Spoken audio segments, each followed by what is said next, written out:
हाँ जी, नमस्कार, राम राम जी। मैं राकेश चौधरी यूट्यूब के इस ऑनलाइन मंच पे आप सभी का स्वागत और अभिनंदन करता हूँ। दोस्तों, आज हम बात करने वाले हैं राजस्थान आंगनवाड़ी भर्ती नोटिफिकेशन हुआ जारी। दोस्तों, राजस्थान में जो आंगनवाड़ी भर्ती है उसके आवेदन जो हैं वो प्रारंभ हो चुके हैं। अब थोड़ी सी बात करेंगे आंगनवाड़ी भर्ती को लेकर कि ये जो आंगनवाड़ी भर्ती है दोस्तों, इसके अंतर्गत क्या है कि न तो आपको कोई परीक्षा देनी है और ये मान लीजिए ना आपका कोई ऐसा कोई खास इंटरव्यू होगा। आपको केवल इसमें आवेदन करना है। आवेदन करने के पश्चात आपकी एक मेरिट लिस्ट जारी होगी जो कि आपकी ग्राम पंचायत स्तर पर होगी। जो वहाँ का कोई अधिकारी होगा वो इस लिस्ट को जारी करेगा। जो योग्य उम्मीदवार पाया जाएगा, जिसके पास में पहले काम का अनुभव होगा, जिस तरीके से कह सकते हैं हम कि जिस व्यक्ति को ज़्यादा अनुभव होगा, ज़्यादा योग्यता होगी, उस व्यक्ति को पहले वहाँ पर अवसर दिया जाएगा, मौका दिया जाएगा।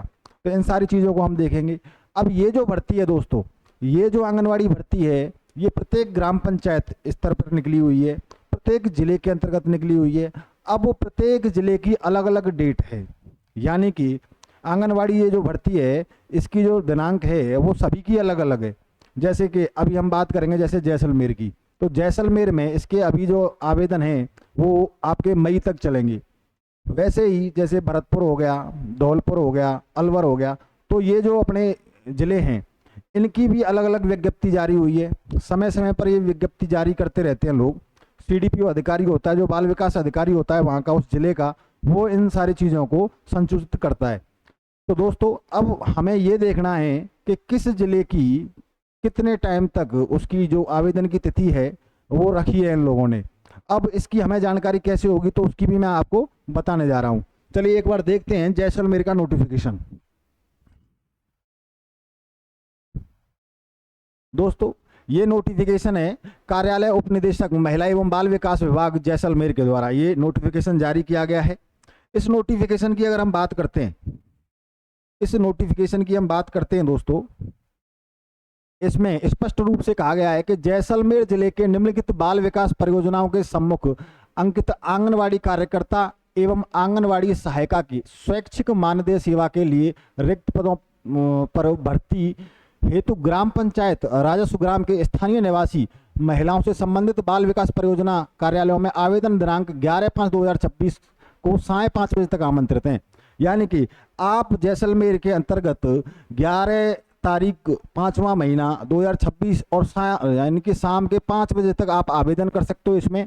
अब इसमें देखने वाली बात और भी है कि जो आवेदन करता है वहाँ का स्थानीय निवासी होना चाहिए। उस ग्राम पंचायत का क्या होना चाहिए, आपको जिस पंचायत में यानी कि जिस ग्राम पंचायत में आप आवेदन कर रहे हैं उसके आप स्थायी निवासी होने चाहिए, उसी गांव के आप रहने वाले होने चाहिए, तभी आपको वहां पे आवेदन करना है। अन्यथा अगर आप किसी अन्य गांव ग्राम पंचायत से आते हैं और आवेदन कर देते हैं तो फिर आपका आवेदन निरस्त कर दिया जाएगा। दूसरा, स्वैच्छिक मानदेय, यानी कि ये जो वैकेंसी है आंगनवाड़ी की ये कोई परमानेंट नहीं है, ये संविदा बेस भर्तियां हैं।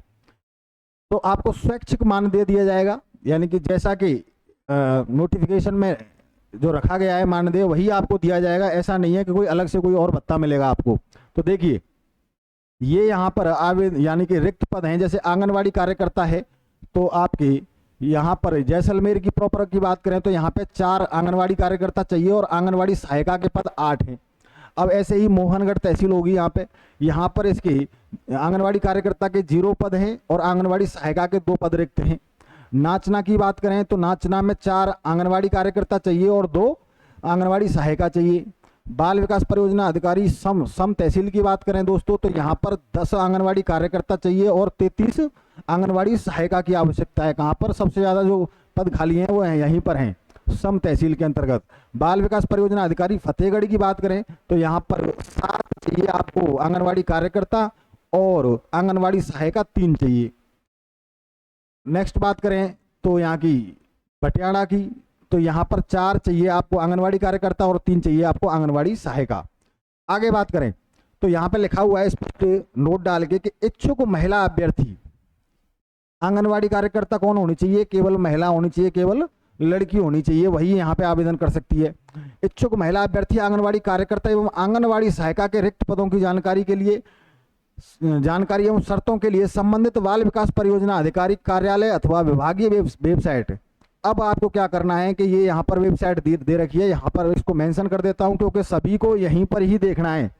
जो जिस जिले से है उसको यहीं पर चेक करना है नोटिफिकेशन के हमारे जिले में कब ये नोटिफिकेशन जारी हुआ था या फिर कब जारी होने वाला है, तो सारी सूचना आपको यहाँ पर मिल जाएगी। इस वेबसाइट का नाम है www.rajasthan.government.in। ये वेबसाइट है। जो जिस जिले से है राजस्थान की उसको इस वेबसाइट पर जाना है और अपने ज़िले की यहाँ पर जानकारी प्राप्त करनी है कि हमारे ज़िले में कब ये इसके आवेदन यानी कि तिथि क्या रही है, वो सारी जानकारी आपको यहाँ पर मिल जाएगी। तो ये वेबसाइट है, इस पर जाना है। अब देखिए, आवेदन पत्र विभागीय वेबसाइट के माध्यम से आप डाउनलोड कर सकते हो। आप इस वेबसाइट पर जाओगे, अगर आपके ज़िले की अगर आवेदन तिथि अभी नहीं निकली है तो आप यहीं से आप क्या कर सकते हो, जो आवेदन पत्र है जो आपको भर के लेके जाना है, या तो उसको ईमेल कर सकते हो आप, या फिर व्यक्तिगत रूप से आप ऑफिस में जाकर वहां पर भी इसको आप जमा करवा सकते हो। तो यहाँ पर ये सेकंड पॉइंट में लिखा गया है कि भरे गए आवेदन पत्र की 2 हार्ड कॉपी में संलग्न स्वप्रमाणित दस्तावेजों से संबंधित बाल विकास परियोजना अधिकारी के कार्यालय में या तो व्यक्तिगत जाकर या फिर रजिस्टर्ड डाक द्वारा या फिर कार्यालय दिवस में दिनांक 11/5/2026 तक 5:30 बजे तक जमा करवा सकते हो आप। चयन प्रक्रिया मानदेय कार्मिकों की नियुक्ति परिपत्र क्रमांक 4244 दिनांक 12/1/2023 एवं संशोधित दिशा निर्देश दिनांक 1/3/2024 तथा निदेशालय के चयन परिपत्र संशोधित आदेश मूल्यांकन प्रपत्र बी दिनांक 1/10/2024 के अनुसार संपन्न की जाएगी। विज्ञप्ति के संबंध में परियोजनावार, आंगनबाड़ी केंद्रवार रिक्त पदों तथा पात्रता आदि संबंधी विस्तृत जानकारी विभागीय वेबसाइट पर प्रस्तुत है। तो दोस्तों, ये आपको कंप्लीट करना है। नेक्स्ट बात करें तो देखिए, ये पूरा यहाँ पर रिक्त पदों का विवरण है, किस जिले यानी किस तहसील में, किस ग्राम पंचायत में कितने पद खाली हैं और किसके खाली हैं, तो वो सारी चीजें यहाँ पर दे रखी हैं। इसी प्रकार प्रत्येक जिले की हमें लिस्ट मिल जाएगी, नोटिफिकेशन मिल जाएगा देखने को। अब देखिए, कुछ यहाँ पर एलिजिबिलिटी से संबंधित बातें कही गई हैं, तो वो अपन देख लेते हैं एक बार क्या क्या कही हैं। जैसे कि यहाँ पर है कि ग्रामीण शहरी क्षेत्र में महिला जिस आंगनबाड़ी केंद्र के लिए चयन हो रहा है उस राजस्व ग्राम वार्ड की स्थानीय निवासी होनी चाहिए।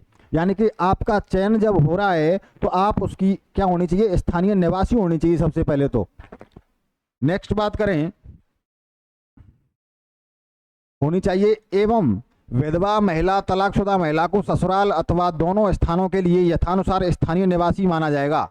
जैसे मान लीजिए कोई तलाकशुदा महिला है या फिर कोई विधवा है, तो एक तो उसका पिता का घर, दूसरा उसके पति का घर, तो वो दोनों ही स्थान की क्या मानी जाएगी, मूल निवासी मानी जाएगी। ये उन लोगों के लिए बेनिफिट वाली बात है कि उनको दोनों ही स्थान का, या तो उसके प्रॉपर जो जहाँ जो पैदा हुई वो भी उसका पैतृक गांव उसका मूल स्थान माना जाएगा, और जहाँ वो शादी करके आई वो भी उसका मूल स्थान माना जाएगा। तो उसके लिए दोनों ही जगह का बेनिफिट है माना जाएगा। आंगनबाड़ी मानदेय कर्मी के पद पर आवेदन हेतु विवाहित व अविवाहित महिला दोनों पात्र होंगी।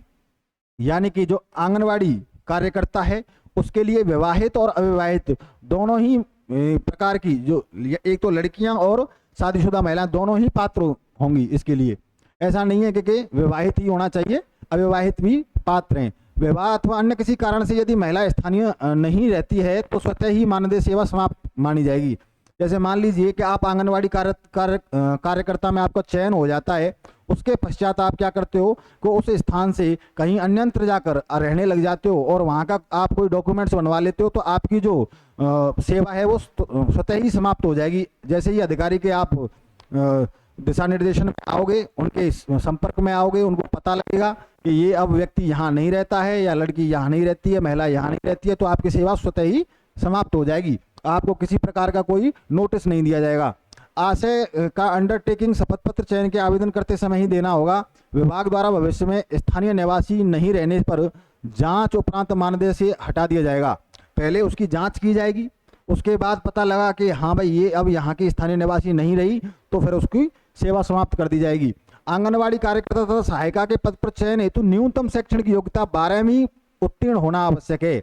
यानी कि आपको 10वीं पास होना आवश्यक नहीं है। आपकी पात्रता क्या होनी चाहिए, आपकी योग्यता क्या होनी चाहिए कि आप 12वीं पास होनी चाहिए। स्थानीय निवासी होने के आधार हेतु दस्तावेजों की छायाप्रति, मतदाता पहचान पत्र, राशन कार्ड, आधार कार्ड और मूल निवास प्रमाण पत्र, ग्राम विकास अधिकारी अथवा सरपंच द्वारा जारी प्रमाण पत्र में से कोई भी 2 वांछनीय दस्तावेज होने चाहिए।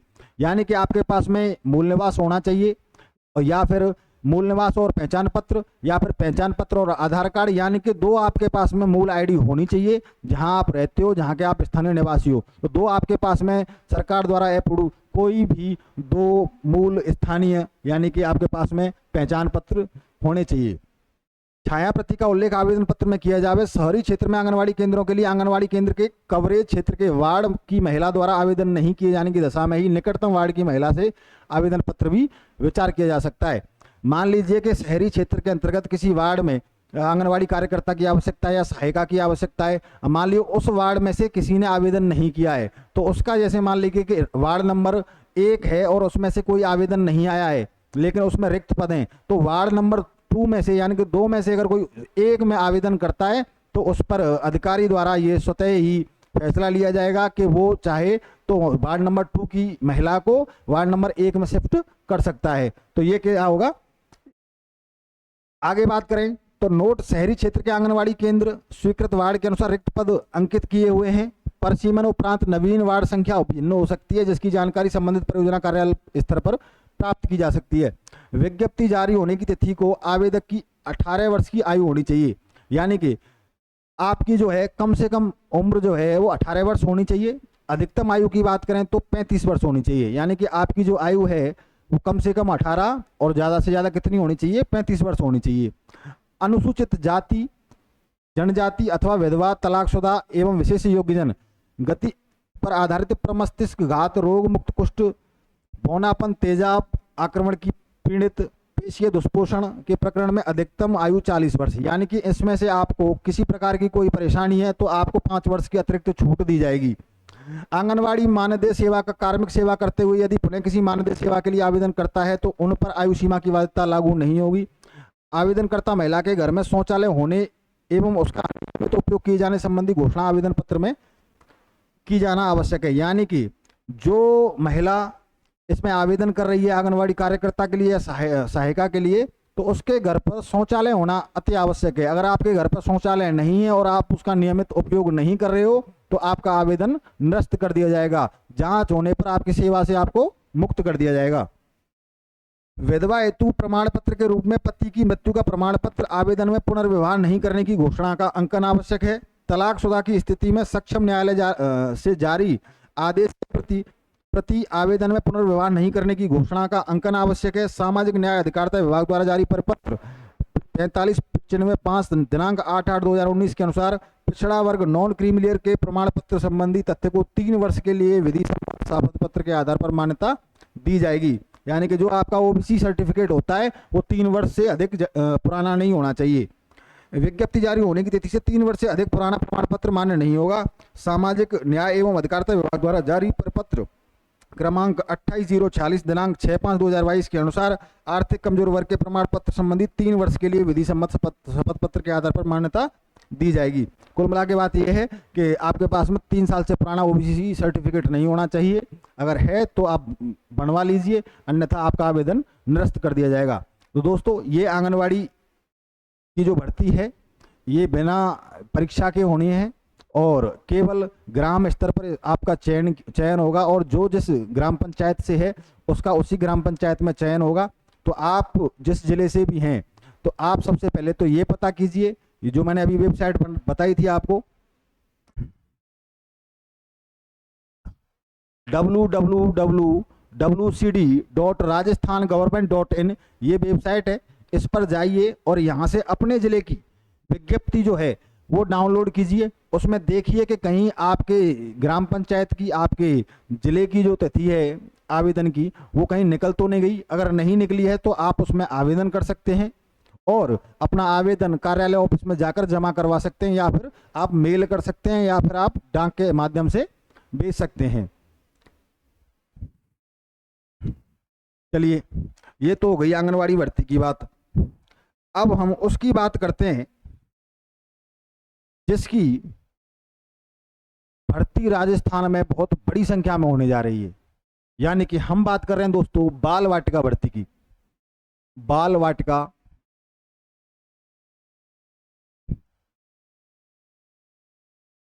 भर्ती 2026, जिसको जाना जाता है प्री प्राइमरी शिक्षक भर्ती के रूप में। यानी कि ये प्री प्राइमरी शिक्षकों की जो भर्ती है, ये लगभग आपकी 62,000, कितने 62,000 प्लस पदों पर ये भर्ती होने जा रही है। इसका नोटिफिकेशन आगामी समय में बहुत जल्द आपको देखने को मिलेगा। इतनी बड़ी भर्ती राजस्थान के अंतर्गत पहली बार होगी, और ये जो भर्ती है ये बाल वाटिका भर्ती के नाम से होगी, प्री प्राइमरी शिक्षक के नाम से ये भर्ती होगी दोस्तों। अब इस भर्ती के लिए आपको क्या चाहिए, इसमें आपका पेपर होगा। क्या होगा, पेपर होगा, इसमें होगा एग्जाम। इसमें एग्जाम क्यों होगा, एग्जाम इसलिए होगा कि जो हमारी राष्ट्रीय शिक्षा नीति 2020 में आई थी, नई राष्ट्रीय शिक्षा नीति 2020 में आई थी, उसके अंतर्गत स्पष्ट रूप से मेंशन था कि राजस्थान के अंतर्गत ही नहीं, समस्त भारत के अंतर्गत, पूरे भारत के अंतर्गत जहां भी बाल वाटिका भर्ती होगी उसमें एग्जाम होगा। और अगर मान लीजिए कि आवेदन उतने नहीं आते हैं जितने पद हैं, तो फिर ये विचार किया जा सकता है कि जो जिन अभ्यर्थियों ने आवेदन किया है उनकी योग्यता को जांचा जाए, और योग्यता को जांचने के बाद में उनका एक, यानी कि योग्यता के आधार पर जिसकी अधिकतम योग्यता होगी, और उसको फिर उसका चयन कर लिया जाए। यानी कि जैसे कि आंगनवाड़ी में 12वीं पास होना आवश्यक है, वैसे ही बाल वाटिका के अंतर्गत भी 12वीं पास होना आपका आवश्यक है दोस्तों। साथ में ही उसमें एक चीज मेंशन थी कि बाल वाटिका भर्ती में हम डायरेक्ट 12वीं से इनका चयन नहीं करेंगे, उसके लिए इनके पास में एक डिप्लोमा होना चाहिए, जिसको हम कहते हैं ईसीसी का डिप्लोमा। क्या, ईसीसी डिप्लोमा, यानी कि early childhood care and education. ये डिप्लोमा आपके पास में होना अति आवश्यक है। ये जो डिप्लोमा है ये 1 वर्ष का डिप्लोमा होता है। कितने का होता है, 1 वर्ष का ये डिप्लोमा होता है सर।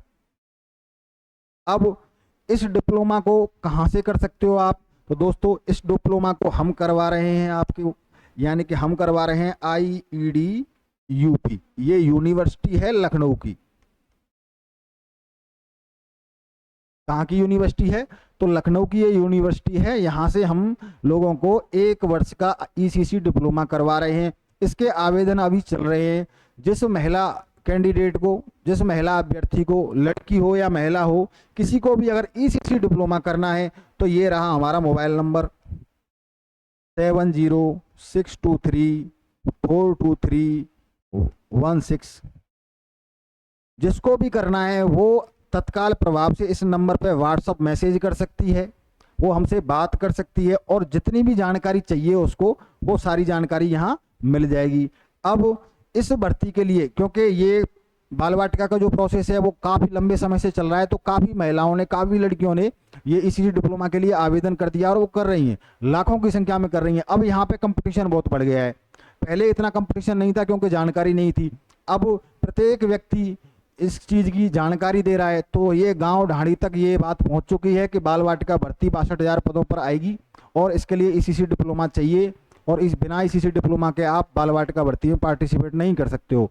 तो मैं आप सभी से ये कहना चाहता हूँ कि सबसे पहले तो ये ECC डिप्लोमा करिए। ECC डिप्लोमा करने के बाद में हम तैयारी करवा रहे हैं। हमारे यहाँ अभी एक बैच तो कंप्लीट हो गया, दूसरा बैच कंप्लीट होने वाला है, और तीसरे की तैयारी है। तो मैं उन अभ्यर्थियों से कहना चाहता हूं जो अभी घर पे बैठ के अनुमान लगा रहे हैं कि भर्ती आएगी कि नहीं आएगी, अगर अभी तक आपने ECC डिप्लोमा नहीं किया है तो मेरी मानो कि अब तुम जो लोग आवेदन नहीं कर रहे हो तो आपको आगे आने वाले समय में बहुत पछताना पड़ेगा ये चीज़ देख के। क्योंकि 62,000 प्लस लोगों ने तो ईसीसी डिप्लोमा कर लिया है। अब इसमें कंपटीशन बढ़ने वाला है। अब जो अभ्यर्थी इसमें आवेदन करेगा निश्चित तौर पे वो पिछड़ता हुआ चला जाएगा अगर वो तैयारी नहीं करेगा तो हमारा ऑनलाइन प्लस ऑफलाइन ये दोनों ही बैच हमारे चल रहे हैं। अब जिस किसी कैंडिडेट ने आवेदन कर लिया है ईसीसी डिप्लोमा के लिए वो तो क्या करेगा, या तो ऑनलाइन तैयारी कर ले या फिर कर ले ऑफलाइन, क्योंकि बिना तैयारी के अब संपट बैठेगा नहीं। तैयारी तो करनी पड़ेगी आपको, क्यों तैयारी नहीं करोगे तो फिर ईसीसी डिप्लोमा का कोई मतलब ही नहीं रहा। और जिस अभ्यर्थी ने, जिस महिला कैंडिडेट ने अभी तक ईसीसी का डिप्लोमा नहीं किया है तो फिर वो बाल वाटिका भर्ती में आवेदन ही नहीं कर पाएगी। तो इसलिए आप सभी से यही अपील है कि जिसने नहीं किया है वो, उसके पास में समय है, आवेदन अभी चल रहे हैं। इग्नू की साइट बंद हो चुकी है, एनआईओएस की साइट चल रही है। एनआईओएस का जो प्रोसेस है वो काफ़ी लंबा है। आईईडी यूपी जो है वो वैलिड है, सर्टिफिकेट वैलिड है। तुम्हारा उत्तर प्रदेश हो, हरियाणा हो, पंजाब हो, हिमाचल हो, उत्तराखंड हो, सभी में ये बाल वाटिका भर्ती ऑलरेडी आ चुकी है। जैसे उत्तर प्रदेश जो है वो बहुत बड़े लेवल का, उसमें आबादी बहुत है। क्षेत्रफल की दृष्टि से तो राजस्थान से छोटा है लेकिन आबादी उसकी देश में सबसे ज़्यादा है। तो वहाँ पर भी बहुत बड़ी वैकेंसी आ चुकी है, वहाँ पर अभी भी इसके आवेदन चल रहे हैं। लेकिन जैसे कि आंगनवाड़ी में मैंने अभी बताया आपको कि ग्राम पंचायत स्तर पर ही चयन होगा, क्योंकि आपको जो सैलरी मिलेगी इसमें प्राइमरी शिक्षक के बराबर ही सैलरी मिलने वाली है। तो आपको बिल्कुल अपने दिमाग में से ये चीज़ निकाल देनी है कि आंगनवाड़ी कार्यकर्ताओं को कम मानदेय मिलता है। लेकिन मैंने पिछली जो वीडियो बनाई थी उसमें बताया था कि अब आंगनवाड़ी कार्यकर्ताओं को भी उतना वेतन मिलेगा जितना एक 4th क्लास कर्मचारी को मिलता है।